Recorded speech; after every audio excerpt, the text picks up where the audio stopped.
గౌరవనీయులు శ్రీ మెచ్చా నాగేశ్వరరావు గారు, గౌరవ మరొక మాజీ శాసనసభ్యులు అన్న శ్రీ తాటి వెంకటేశ్వర్లు గారు, సోదరులు గౌరవనీయులు శ్రీ ఆర్జేసి కృష్ణ గారు, రమణ గారు, తమ్ముడు మొన్ననే గ్రాడ్యుయేట్ ఎమ్మెల్సీ ఎన్నికల్లో మీ ఆశీర్వాదంతో పోటీ చేసి కొద్ది తేడాతోనే ఓడిపోయిన శ్రీ ఏనుగుల రాకేష్ రెడ్డి గారు, అట్లాగే మన మాజీ లైబ్రరీ చైర్మన్ కొత్తగూడెం భద్రాద్రి శ్రీ దిండిగాల రాజేందర్ గారు, ఖమ్మం మాజీ లైబ్రరీ చైర్మన్ శ్రీ కమర్ గారు, ఖమ్మం అట్లాగే మాజీ డిసిసిబి అధ్యక్షులు శ్రీ కూరాకుల నాగభూషయ్య గారు, గౌరవనీయులు శ్రీ ఉప్పల వెంకటరమణ గారు, గౌరవనీయులు బొమ్మెర రామ్మూర్తి గారు, బిచ్చాల తిరుమలరావు గారు, విజయ్ గారు సుడా మాజీ అధ్యక్షులు, రావులపల్లి రాంప్రసాద్ గారు, మానే రామకృష్ణ గారు, Khammam municipal BRS party floor leader Karnati Krishna గారు, Khammam municipal BRS party deputy floor leader Maqbool గారు,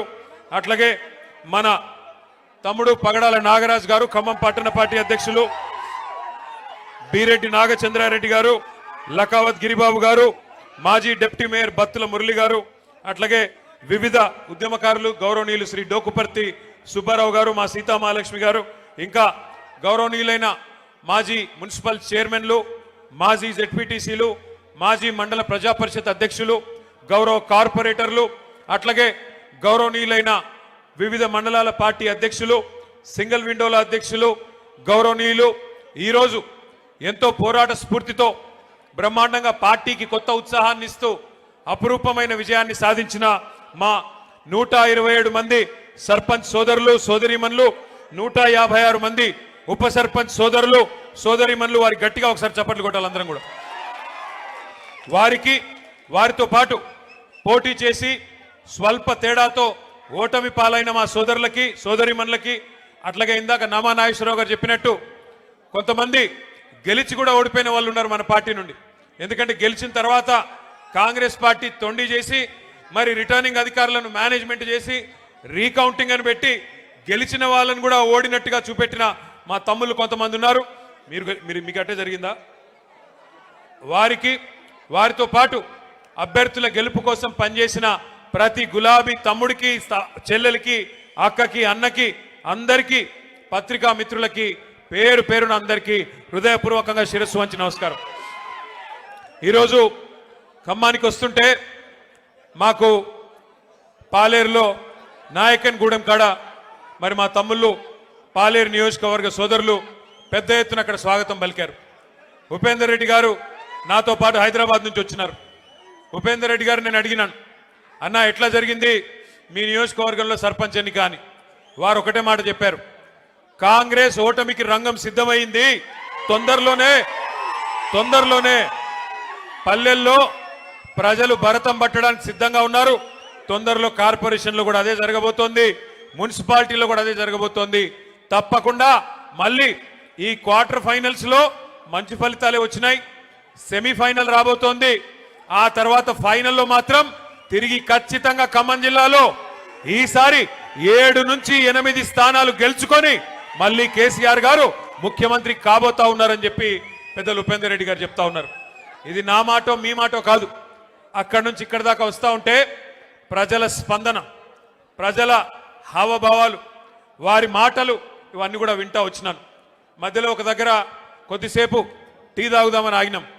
అక్కడ పాలేరు నియోజకవర్గం ఎంటర్ అయిన తర్వాత టోల్ గేట్కి యువతల కొద్దిసేపు ఆగినాం. ఆగితే 2-3 రైతన్నలు వచ్చారు. వచ్చి వాళ్ళ గోడు చెప్పుకుంటున్నారు పాలేరు వాళ్ళు. అన్నా, మా ఎమ్మెల్యే గారు ఇప్పుడు మంత్రిగా ఉన్నారు, వ్యవసాయ మంత్రి గారు మా జిల్లా, 2 ఉన్నారు, ఉప ముఖ్యమంత్రి కూడా మా జిల్లానే, 3 మంత్రులు 3 మొనగాళ్ళు ఉన్నారు. కానీ దురదృష్టం ఒక్క యూరియా బస్తా దొరకడం లేదు. ఎవరికి చెప్పుకోవాలి, మేము ఎవరికి చెప్పుకోవాలా అని రైతన్నలు వచ్చి అడుగుతుంటే వారిని నేను ఒకటే అడిగిన, మరి మార్పు అన్నారు, మార్పు అని ఓటేశారు, బాగున్నదా మార్పు అని అడిగిన. అంటే ఏం చెప్పాలన్నా, సరే జరిగింది, పాలిచ్చే గేదెని వద్దనుకుని తన్నే దున్నపోతుని తెచ్చుకున్నాము, తప్పదు కదా, అనుభవించక తప్పదు కదా అని చెప్పారు. రైతులు కూడా బాధపడతా ఉన్నారు. ఇవాళ నేను స్పష్టంగా చూస్తా ఉన్నా, ఖమ్మం ప్రజల్లో ఒక కాంగ్రెస్ పార్టీ మీద తీవ్రమైన వ్యతిరేకత, తీవ్రమైన కోపం కనబడతా ఉంది. సహజంగా మీరు అక్కడని నేను ఇక్కడంటే ఎవడికి వినపడుతుంది స్వామి ఆగు. సహజంగా ఎప్పుడైనా స్థానిక సంస్థల ఎన్నికల్లో సహజంగానే నిజానికి అధికార పార్టీకి ఎంతో కొంత అడ్వాంటేజ్ ఉంటుంది. మీకు గుర్తుండాలి, మనం అధికారంలో ఉన్నప్పుడు పంచాయతీ ఎన్నికలు పెడితే కనీసం కాంగ్రెస్ వాళ్ళు ఎన్ని గెలిచారయ్యా అంటే వేళ్ల మీద లెక్క పెట్టుకోదగ్గర సంఖ్యలో తప్ప పర్ఫార్మెన్స్ లేదు. 10% లోపల తప్ప గెలిచిందేమీ లేదు. కానీ వాళ్ళ రాష్ట్ర వ్యాప్తంగా ఒక్క ఖమ్మంలోనో కొత్తగూడెంలోనో కాదు, రాష్ట్ర వ్యాప్తంగా కనుక చూసినట్టయితే 40% సర్పంచులు మన వాళ్ళు గెలిచారంటే ఇది మామూలు విషయం కాదు. అది కూడా 2 ఏళ్ల లోపే. 2 ఏళ్ల లోపు జరిగిన ఎన్నికల్లో పరిస్థితి ఎట్లా ఉంది అంటే రానున్న రోజుల్లో పరిస్థితి ఎట్లా ఉండబోతోందో మనం అర్థం చేసుకోవచ్చు. తప్పకుండా ఒకటి మాత్రం పక్కా, ఇవాళ 2 ఏళ్లలోనే ప్రజలకు అర్థమైపోయింది. ఎన్నో ఆశలు, ఎన్నో అబద్ధాలు, ఎన్నో రకాల అలవిగాని హామీలు ఇవన్నీ ఇచ్చి అధికారంలోకి వచ్చింది కాంగ్రెస్ పార్టీ. 6 గ్యారంటీలు అన్నారు, 420 హామీలు ఇచ్చారు. పక్క నియోజకవర్గం మదిర, నాకు ఇంకా గుర్తుంది. ఆ వీడియో కూడా ఇక్కడ వేద్దామంటే స్క్రీన్ లేదు. డిప్యూటీ సీఎంగా ఉన్న ఆనాటి సిఎల్పి లీడరు, మదిర ఎమ్మెల్యేగా ఆనాడున్న బట్టి విక్రమార్క గారు ఆ రోజు అన్న మాట ఇంకా నాకు నా చెవుల్లో ఇంకా వినబడతా ఉన్నది. గ్యారంటీ కార్డులు పట్టుకొని ఆ రోజు ఆయన చెప్తా ఉన్నాడు, భద్రంగా పెట్టుకోండి, గ్యారంటీ కార్డులు భద్రంగా దాచిపెట్టుకోండి. 100 రోజుల్లో ఇది చాలా విలువైన కార్డు. ఈ కార్డుని మరి భద్రంగా పెట్టుకుంటే 100 రోజుల తర్వాత మా గవర్నమెంట్ రాగానే 2,500 మహిళలకు ఇస్తాం, 4,000 రూపాయలు ముసలోళ్ళకి ఇస్తాం, తులం బంగారం ఇస్తాం, 2 లక్షల ఉద్యోగాలు ఇస్తాం, భద్రంగా పెట్టుకోండి కార్డు అన్నారు బట్టి గారు. మరి ఇవాళ నేను బట్టి గారిని అడుగుతున్నా, బట్టి గారు 100 రోజులు కార్డును పెట్టుకోమన్నారు, మరి ఇప్పుడు 2 ఏళ్ళు అయిపోయింది, ఇప్పుడు ఎక్కడ పెట్టుకోవాలి కార్డు? ఎక్కడ పెట్టుకోమంటావు ఇప్పుడు కార్డు? చెప్పు. ఎక్కడ పోయింది నీ 2,500? ఎక్కడ పోయింది 4,000 పెన్షను? ఎక్కడ పోయింది తులం బంగారం? ఎక్కడ పోయినాయి స్కూటీలు? ఎక్కడ పోయినాయి విద్యా భరోసా కార్డులు? ఎక్కడ పోయినాయి 1,00,000 కోట్ల బడ్జెట్, బీసీలకి 42% రిజర్వేషన్లు? చెప్పుకుంటూ పోతే 420 హామీలు. ఒకటి కాదు, 2 కాదు. సర్వభ్రష్ట ప్రభుత్వం ఇది. సర్వత్రా అందరినీ మోసం చేసిన ప్రభుత్వం. అక్కడ మా తమ్ముళ్ళు 30% అని పట్టుకున్నారు. అది ఎవరి గురించో మీకు తెలుసు. ఒక మంత్రి కాదు, మీ జిల్లాలో అందరు మంత్రులు 30% నడిపిస్తున్నారు. B tax 30%. ఇక్కడ పక్కన పి ట్యాక్స్ బాంబులేటి మంత్రి గారికి ఆయన ట్యాక్స్ కూడా 30%. ఏ భూమి ఆయన దగ్గర పోయినా 30% నాకు ఇచ్చేయమని అడుగుతున్నాడు బాంబులేటి గారు. అట్లాగే ఇక్కడున్న తుమ్మల గారు కూడా, ఆయన కూడా అదే పనిలో ఉన్నాడు. ఎవరికి వాళ్ళు ముగ్గురు ఇవాళ ఏ ఒక్కరు కూడా జిల్లాకి పనికొచ్చే ఒక్క పని కూడా చేయడం లేదు. ముగ్గురు మోసగాళ్ళు, మొనగాళ్ళు కాదు. ఒకటి మాత్రం వాస్తవం, ఈ ముగ్గురు మోసగాళ్ళకి అసలైన నాయకుడు ఎవడా అంటే అలీబాబా పైన ఉన్నాడు. ఇక మీరు చూస్తానే ఉన్నారు ఆయన కథ. అయితే నోరు బారేసుకోవడం, జర్ర జర్ర జర్ర జర్ర జర్ర జర్ర తొందరపడక నన్ను మాట్లాడి, ముందే గొంతు బాలేదు మాట్లాడి. నేను ఒక్కసారి మీరు దయచేసి ఆలోచించాలని కోరుతా ఉన్నా. 2 ఏళ్ళు అయిపోయింది. ఎన్ని ఈస్ట్ మన్ కలర్లో సినిమాలు చూపెట్టారు. అద్భుతమైన రంగుల కళ లాంటి సినిమా. మీకు ఇది ఇస్తాం, అది ఇస్తాం, అది చేస్తాం, ఇది చేస్తాం. 2 ఏళ్లలో ఏం చేశారు ఖమ్మానికి నేను అడుగుతున్నా. ఈ జిల్లాలో కేసీఆర్ గారు 7.5 లక్షల ఎకరాలకు నీళ్లు ఇవ్వాలని చెప్పి, గోదావరి జలాల మీద పూర్తి హక్కు ఖమ్మం జిల్లాకి దక్కాలని చెప్పి, ఎందుకంటే మీ తర్వాత కిందికి ఆంధ్ర నుంచి కిందికి సముద్రంలోకి నీళ్లు పోతాయి. తెలంగాణలో కిందేమీ లేదు ఇంకా ఖమ్మం తర్వాత, కొత్తగూడెం తర్వాత. కాబట్టి మన నీళ్లు, మన గోదావరి నీళ్లు మరి ఏవైతే పూర్తి స్థాయిలో ఖమ్మం జిల్లాకి దక్కాలో దానికోసం సీతారామ సాగర్ అనే ప్రాజెక్టును అద్భుతంగా డిజైన్ చేసి 7.5 లక్షల ఎకరాలు, కొత్తగా 3,40,000 ఎకరాల ఆయకట్టు, అట్లాగే స్థిరీకరించబడే ఆయకట్టు ఏదైతే ప్రస్తుతం కృష్ణ కింద ఉందో, ఎన్ఎస్పి కింద ఉందో, దాన్ని కూడా స్థిరీకరించడానికి మరొక 3.5 లక్షల ఎకరాలకి, మొత్తం కలిపి 7.5 లక్షల ఎకరాలకి నీళ్ళిచ్చే ప్రతిపాదించే ప్రాజెక్టు సీతారామ సాగర్. ఏనుగెళ్ళింది తోక చిక్కింది అన్నట్టు 90% పనులు కేసీఆర్ గారే పూర్తి చేసినారు. చేసి చివరికి మనం దిగిపోయే నాడు డిసెంబర్ 2023లో కట్టిన ఇల్లు పెట్టిన పొయ్యి అన్నట్టుగా వీళ్ళ చేతికి తాళాలిచ్చి మనం పక్కకు తప్పుకున్నాం. 2 ఏళ్ళైంది. ఏం చేశారు మరి? అశ్వారావుపేటలో ఈ రోజు నిజానికి ఒక్క సీతారామ సాగర్ ద్వారా 1,30,000 ఎకరాలకి నీళ్లు ఇచ్చేదానికి కేసీఆర్ గారు డిజైన్ చేశారు. సత్తుపల్లి నియోజకవర్గంలో కల్లూరు కావచ్చు, వేంసూరు కావచ్చు, పెనుబల్లి కావచ్చు, 4 మండలాల్లో 40,000 ఎకరాలకు నీళ్లు ఇవ్వడానికి సీతారామ సాగర్ని కేసీఆర్ గారు డిజైన్ చేశారు. ఇవాళ ఇల్లెందు నియోజకవర్గంలో 20,000 ఎకరాలకు నీళ్లు రావాలి, కొత్తగూడెంలో 10,000 ఎకరాలకు రావాలి, అట్లాగే వైరా నియోజకవర్గంలో 20,000 ఎకరాలకు నీళ్లు రావాలి. కానీ ఇల్లెందును కట్ చేసి, ఇల్లెందుకి నీళ్లు పోకుండా చేసి ఇవాళ అక్కడి నుంచి కూడా అఖిలపక్ష నాయకులు వచ్చిన్నారు, మా కాలువలు లేకుండా చేస్తున్నారు, మా నీళ్లు రాకుండా చేస్తున్నారని చెప్పి ఇల్లెందును కట్ చేసి ఇవాళ కేసీఆర్ గారి ఉద్దేశంతోనైతే ఖమ్మం జిల్లాని సస్యశ్యామలం చేయాలి, గోదావరి జిల్లాలతో తలపెట్టారో ఒక్క అడుగు కూడా ముందుకేయకుండా, ఒక్క పని కూడా చేయకుండా కేవలం కమిషన్ల కోసం మాత్రమే ఈ జిల్లాలోని 3 మంత్రులు ఇవాళ పనిచేస్తా ఉన్నారు. వాస్తవానికి 2 ఏళ్లలో ఏం జరిగింది, ఏం ఒరిగింది తెలంగాణకి అంటే ఒక్క మాటలో చెప్పేయచ్చు. రామాయణం కదా, కట్టే కొట్టే తెచ్చే అన్నట్టుగా ఏందయ్యా కాంగ్రెస్ ప్రభుత్వం 2 ఏళ్లలో చేసింది అంటే ఎగవేతలు, కూల్చివేతలు, పేల్చివేతలు, ఈ 3 తప్ప పీకిందేమీ లేదు. ఎగవేతలు ఒకటా రెండా, ఎన్ని హామీలు ఎగ్గొట్టారు. ఇదే ఖమ్మం జిల్లాలో కౌలు రైతుల సంఖ్య చాలా పెద్ద ఎత్తున ఉంటుంది. ఆ రోజు రేవంత్ రెడ్డి పిసిసి అధ్యక్షుడిగా ఉత్తరాలు రాసినాడు కౌలు రైతులకి. ఏమని? కేసీఆర్ గారు భూ యజమానులకే ఇస్తున్నారు రైతు బంధు, మీరు నాకు అవకాశం ఇవ్వండి, ఖమ్మం జిల్లా నుండి నాకు 9 సీట్లు ఇవ్వండి, ఇచ్చినట్టయితే 22 లక్షల మంది కౌలు రైతులకి నేను ఇస్తాను రైతు బంధు అంటూ ఆ రోజు రేవంత్ రెడ్డి ఉత్తరం రాసినాడు. కేసీఆర్ గారు 2 పంటలకు ఇస్తున్నారు రైతు బంధు, నేను 3 పంటలకు ఇస్తా అన్నాడు. కేసీఆర్ గారు 10,000 ఇస్తే ఎకరానికి నేను 15,000, 15,000 రూపాయలు ఇస్తానని చెప్పాడు. ఇప్పటికి ఎన్నిసార్లు ఇచ్చాడు రైతు బంధు?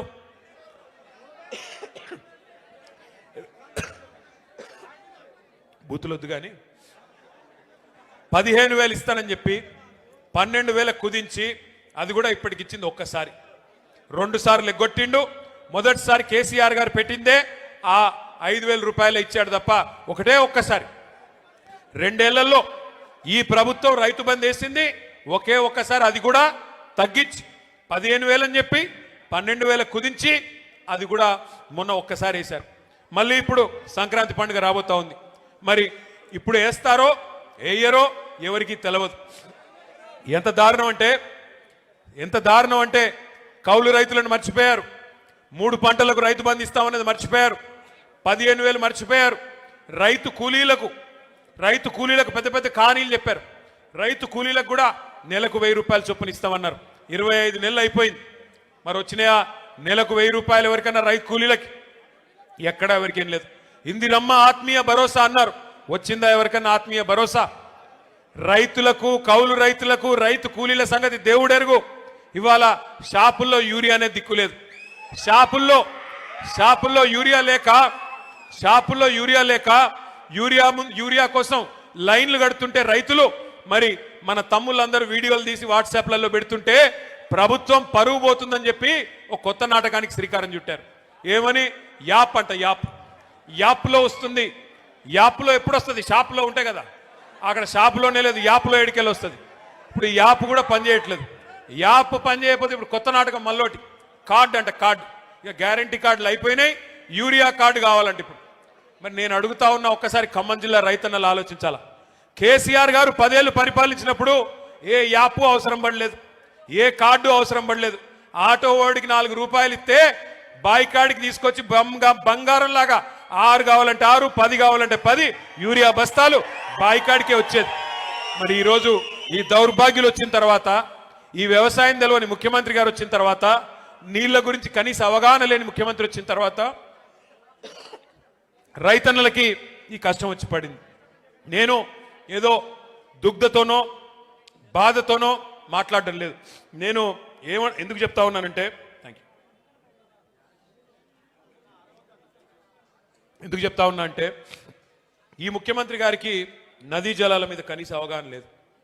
గోదావరిలో, కృష్ణా నదిలో మన హక్కుల గురించి కనీస అవగాహన లేదు. గోదావరి ప్రవహిస్తే ఉమ్మడి ఆంధ్రప్రదేశ్లో మనకి అక్కడ బాసర అవతల ఎంటర్ అవుతే ఇక్కడ భద్రాచలం దాకా ఉంటుంది. 79% ఉమ్మడి ఆంధ్రప్రదేశ్లో కూడా గోదావరి పరివాహక ప్రాంతం తెలంగాణ ప్రాంతంలో ఉంటుంది. కృష్ణా పరివాహక ప్రాంతంలో 69% ఉమ్మడి ఆంధ్రప్రదేశ్లో కూడా తెలంగాణ భూభాగంలో ఉంటుంది. మళ్ళీ అలాంటప్పుడు 79% నదీ పారకం ఇక్కడ ఉండి, క్యాచ్మెంట్ ఏరియా ఇక్కడ ఉండి, బాసరా టు భద్రాచలం గోదావరి ఉండి మనకు నీళ్లు రాకపోవడం ఏందని చెప్పి కేసీఆర్ గారు కొట్లాడిందే ఆ నీళ్ల కోసం. కానీ ఈ ముఖ్యమంత్రి రేవంత్ రెడ్డి గారు వచ్చిన తర్వాత ఆయన అధికారులను అడుగుతుంటే, దాన్ని టీవీ వాళ్ళు చూపెడుతుంటే మనం సిగ్గుపడాల్సి వస్తున్నది. ఆయన అడుగుతున్నాడు, దేవాదుల ఏ బేసిన్లో ఉన్నది? గోదావరి బేసిన్లో ఉన్నదా అని అడుగుతున్నాడు. ఎక్కడో ఉత్తర భారతదేశంలో ఉండే బాక్రా నంగల్ ప్రాజెక్టు, అప్పుడెప్పుడు నెహ్రూ గారు కట్టిన ప్రాజెక్టు, అక్కడ హిమాచల్ ప్రదేశ్లో ఉంటుంది. స్వాతంత్ర దినోత్సవం నాడు ముఖ్యమంత్రి గారు చెప్తున్నారు, బాక్రా నంగల్ ప్రాజెక్టు తెలంగాణలో ఉన్నదంట. మనకు తెలియదాయే. అంటే ఇంత గొప్ప ముఖ్యమంత్రి, నదులు తెలియదు, నీళ్లు తెలియదు.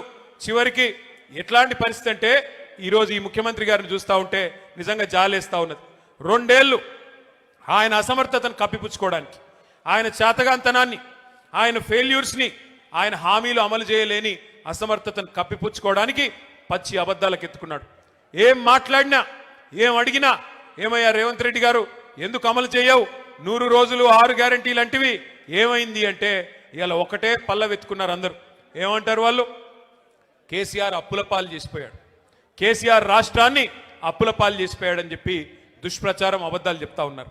మొన్న ఈ మధ్యనే పార్లమెంట్లో ఒక బీజేపీ ఎంపీ గారు ఆయన అడిగినాడు కేంద్ర ప్రభుత్వాన్ని, మరి రేవంత్ రెడ్డి చెప్తున్నాడు రాష్ట్రం అప్పుల పాలైపోయింది అంటున్నాడు, కేసీఆర్ గారు అప్పుల పాలు చేశారు అంటున్నాడు, ఎంత అప్పు అయింది? కేసీఆర్ గారు పదవి బాధ్యతలు చేపట్టినాడు, తెలంగాణ వచ్చినాడు, ఉన్న అప్పెంత? కేసీఆర్ గారు తప్పుకున్న నాడు ఉన్న అప్పెంత అని చెప్పి అడగడం జరిగింది. కేంద్ర ప్రభుత్వం రిజర్వ్ బ్యాంక్ని అడిగింది. భారతదేశంలోనే అతిపెద్ద బ్యాంక్ రిజర్వ్ బ్యాంక్. తర్వాత కంట్రోలర్ అండ్ ఆడిటర్ జనరల్ అంటే కాగ్ వాళ్ళని అడిగింది. అడిగి పార్లమెంట్ వేదికగా ఆ బీజేపీ పార్లమెంట్ సభ్యుడికి కేంద్ర ప్రభుత్వం సమాధానం చెప్పింది. ఏం చెప్పిందయ్యా అంటే, కేసీఆర్ గారు పదవి బాధ్యతలు చేపట్టిన నాడు జూన్ 2, 2014 నాడు తెలంగాణ రాష్ట్రం ఏర్పడ్డ నాడు ఉన్న అప్పు వారసత్వంగా మనకు వచ్చింది 72,000 కోట్ల రూపాయలు. కేసీఆర్ గారు పదవి నుండి దిగిపోయిన నాడు డిసెంబర్ 3, 2023 నాడు మన రాష్ట్రం యొక్క అప్పు 3,50,000 కోట్లు. అంటే ఆ 3,50,000 కోట్లలో ఆ 72 తీసేస్తే 9.5 ఏళ్ల కాలంలో కేసీఆర్ ప్రభుత్వం చేసిన అప్పు కేవలం 2,80,000 కోట్లు మాత్రమే అని చెప్పి నేను చెప్పడమో, అజయ్ గారో, నామా గారో, రవిచంద్ర గారో చెప్తున్న మాట కాదు. కేంద్ర ప్రభుత్వం చెప్తున్న మాట, రిజర్వ్ బ్యాంక్ ఆఫ్ ఇండియా చెప్తున్న మాట. వాళ్ళు చెప్పేదేమో 2,80,000 కోట్లు. బట్టి గారిని అడిగితే 6 లక్షల కోట్లు అంటాడు, తుమ్మలను అడిగితే 7 లక్షల కోట్లు అంటాడు, బాంబులేటిని అడిగితే 8 లక్షల కోట్లు అంటాడు, రేవంత్ రెడ్డిని అడిగితే 10 లక్షల కోట్లు అంటాడు. నోరే కదా, ఏముంది, ఎటు పడితే అటు మాట్లాడచ్చు. ప్రజలు వెర్రోళ్ళు కదా, నమ్ముతారులే అనుకుంటున్నారు ఈ సన్నాసులు. నేను ఒకటే గుర్తు చేస్తా ఉన్నా, ఎస్ కేసీఆర్ గారు అప్పు చేశారు. 2,80,000 కోట్ల అప్పు చేసిండు కేసీఆర్. చేసి ఏం చేసిండు? 73,000 కోట్ల రూపాయలు 70 లక్షల రైతుల ఖాతాల్లో 11 సార్లు రైతు బంధు రూపంలో వేసిన నాయకుడు కేసీఆర్. ఎస్ కేసీఆర్ గారు అప్పు చేశారు. అప్పు చేసి ఏం చేశాడు కేసీఆర్? ఒక్కొక్క రైతుకి రైతు బీమా ఇచ్చి లక్షల మంది రైతులకి 5 లక్షల రూపాయలు చొప్పున చనిపోతే ఎవరైనా నష్టపరిహారం అందించారు కేసీఆర్ గారు. ఎస్ కేసీఆర్ గారు అప్పు చేశారు. 9.5 ఏళ్ళు ఒక్క ఉచిత కరెంటు కోసమే వ్యవసాయానికి 50,000 కోట్ల రూపాయలు ఖర్చు పెట్టింది కేసీఆర్ ప్రభుత్వం రైతన్నల కోసం. ఎస్ కేసీఆర్ గారు అప్పు చేశారు. 2 దఫాలుగా 1,00,000 రూపాయల చొప్పున రుణమాఫీ చేయడానికి 28,000 కోట్ల రూపాయలు వెచ్చించింది కేసీఆర్ ప్రభుత్వం. ఎస్ కేసీఆర్ గారు అప్పు చేశారు 2,80,000 కోట్లు.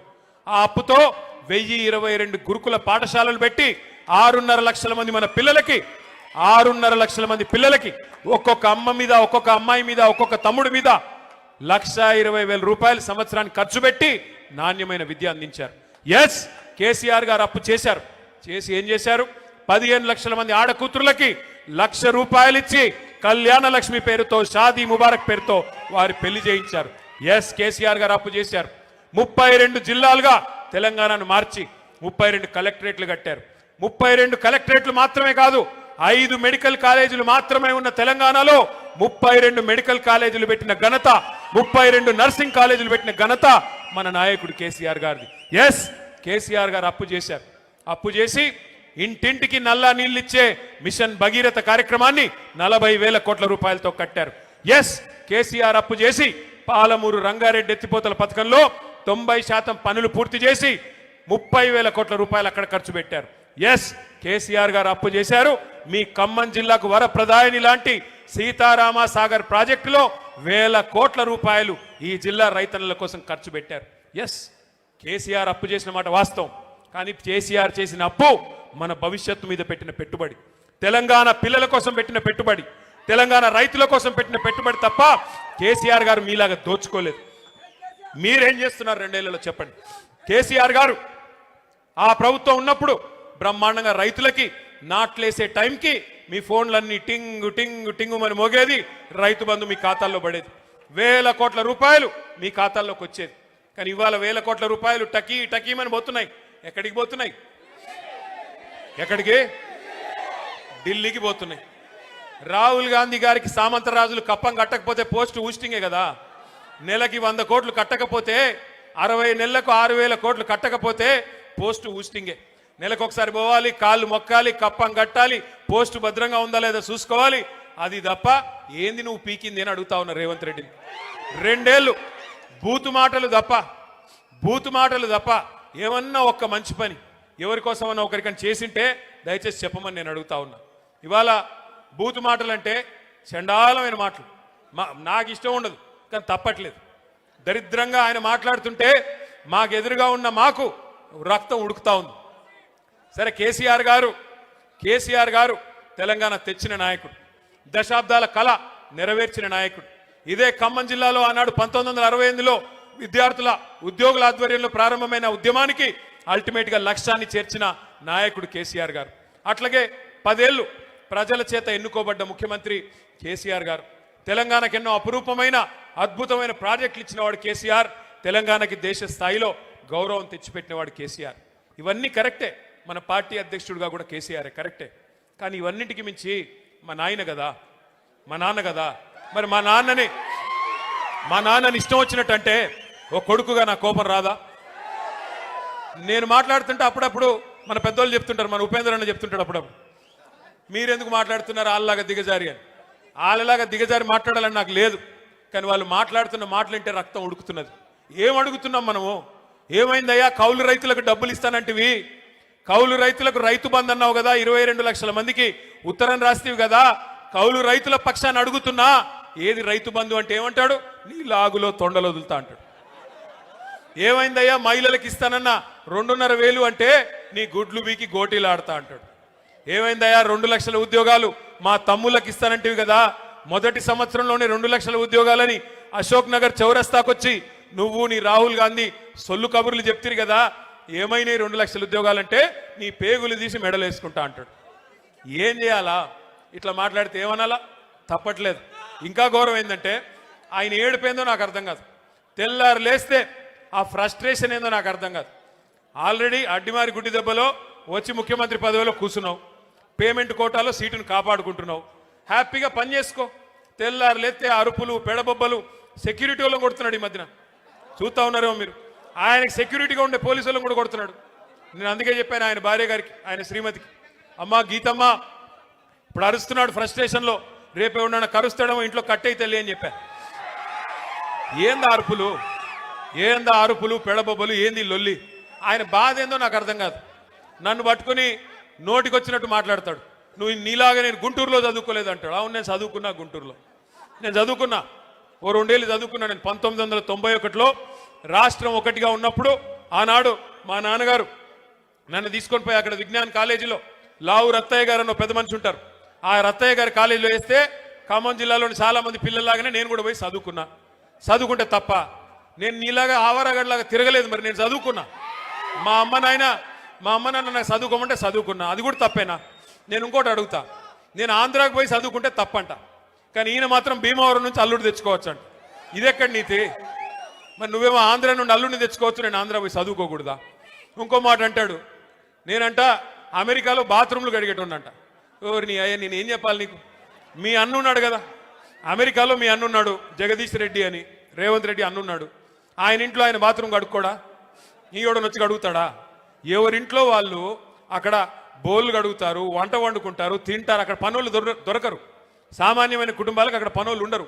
నువ్వు వేల లక్షల కోట్ల అధిపతి అయితే తప్ప నీకు అక్కడ ఉండరు. ఎవరి ఇంట్లో వాడు పని చేసుకుంటాడు. అయినా ఇక్కడ మా ఆడకూతురులు ఇంతమంది ఉన్నారు. మనం ఇళ్లలో మన పని చేసుకోమా? తప్ప చేసుకుంటే ఎవరింటి పనులు చేసుకుంటే తప్ప? నాకు తెలవకడుగుతా. ఏం మాటలు? నిన్ను గెలిపించింది ఎందుకు? నిన్ను అడుగుతున్నది ఏంటి? నువ్వు చేస్తున్నది ఏంటి?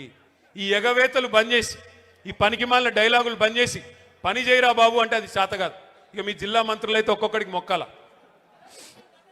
ఒక ఆయన ఉన్నాడు రెవెన్యూ మంత్రి, బాంబులేటి. ఇక దీపావళికి బాంబులు వెళ్తాయి చూడండి అన్నాడు. 2 దీపావళిలు పోయినాయి. బాంబులు ఎక్కడ వెళ్ళాయో నాకు తెలియదు.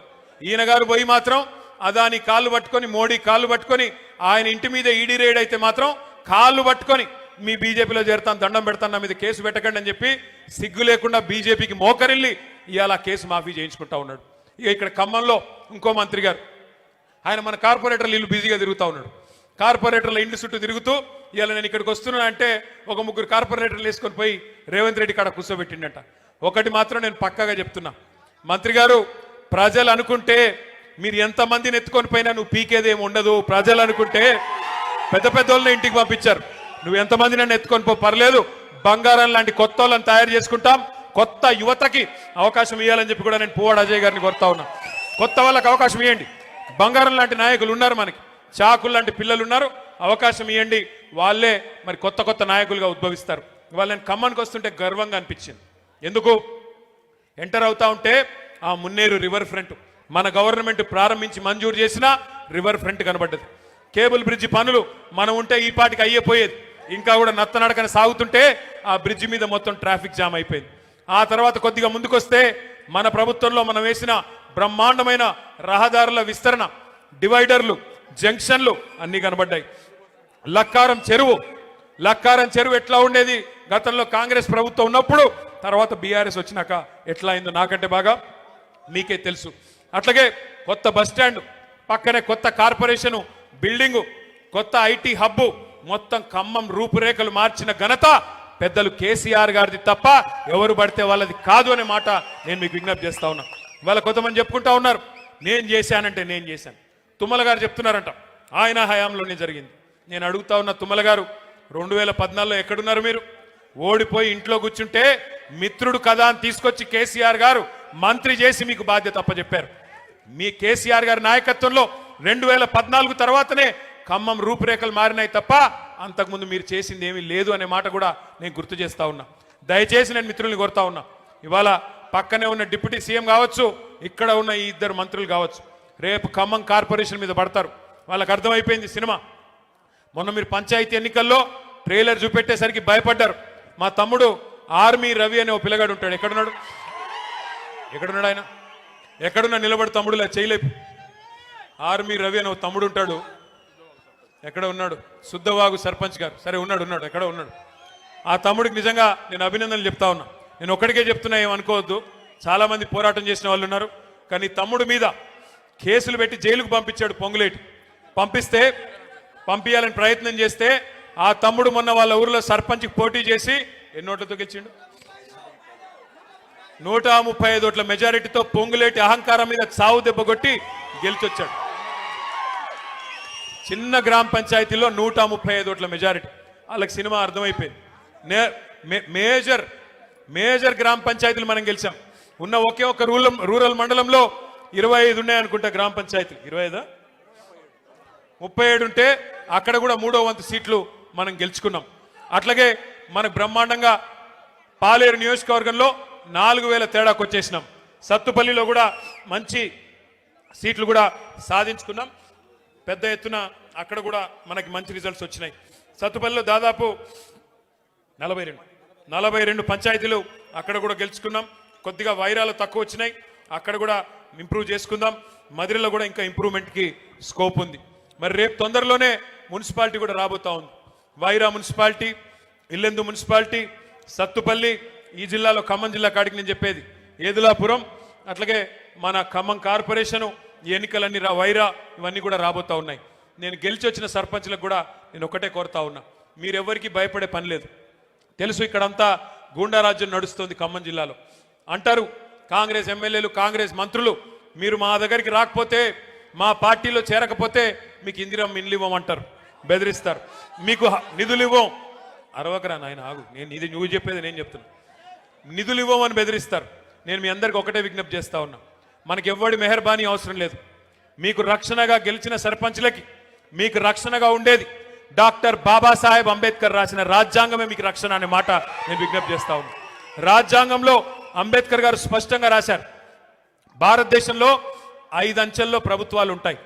పైన కేంద్ర ప్రభుత్వం, కొద్దిగా కిందికి వస్తే రాష్ట్ర ప్రభుత్వం, ఆ తర్వాత జిల్లా స్థాయిలో జిల్లా పరిషత్తు, దాని కిందికి వస్తే మండల పరిషత్తు, మున్సిపాలిటీలు, కింద గ్రామ పంచాయతీలో సర్పంచ్ గారు. గ్రామ పంచాయతీ సర్పంచ్ పవర్ ఏంటి అంటే రాష్ట్రానికి ముఖ్యమంత్రి ఎట్లానో అట్లాగే గ్రామ పంచాయతీకి సర్పంచ్ కూడా అదే పవర్ ఉంటుంది. మీకు మీరు ఎవరికి భయపడాల్సిన పని లేదు. ఫైనాన్స్ కమిషన్ ఇచ్చే డబ్బులు మీకు రాజ్యాంగబద్ధమైన హక్కుగా ఎవరి మెహర్బానీ కానీ ఇంకోటి కానీ అవసరం లేకుండా డైరెక్ట్గా పంచాయతీల ఖాతాల్లోకి రావాలి. ₹1 ఫైనాన్స్ కమిషన్ డబ్బులు విడుదలైతే అందులో 85% డైరెక్ట్గా గ్రామ పంచాయతీ అకౌంట్లోకి వస్తాయి.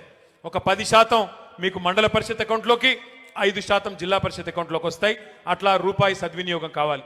కేసీఆర్ గారి ప్రభుత్వం ఉన్నప్పుడు ₹1 ఫైనాన్స్ కమిషన్ వాళ్ళు రిలీజ్ చేస్తే మరొక ₹1 మనం రాష్ట్ర ప్రభుత్వం నుండి రిలీజ్ చేసి పల్లె ప్రగతి అనే కార్యక్రమానికి శ్రీకారం చుట్టి నెల నెల టంచన్గా డబ్బులు ఇచ్చేవాళ్ళం.